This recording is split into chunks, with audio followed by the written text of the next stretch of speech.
bomoni mokili lelo balobi eza dirigé na Satan. Satan azo dirigé mokili kombone na mundele.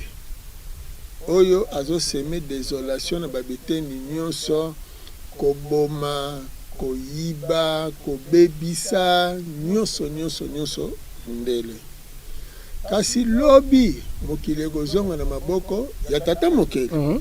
Tango mokili ekozonga na maboko ya tata mokeli, esengeli pe na musunia wa peuple moko, amoni selongi ya tata mokeli. Nzoka peuple one ekozala nani?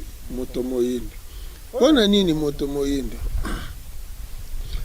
Mokili oyo ezodondwa lelo. Na lopoto ezali monde artificiel.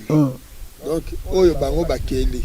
Nzoka biso bayindo tozali na mokili naturel. Donc ce qui mokili artificiel ekokufa,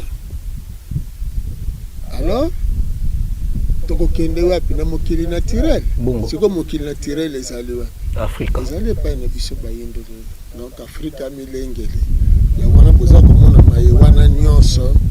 Po tekino Afrika kokoma nesika ete lokola pasi ezali nazangi muta kosunga ngai tika na misunga nde pa itokokende yango.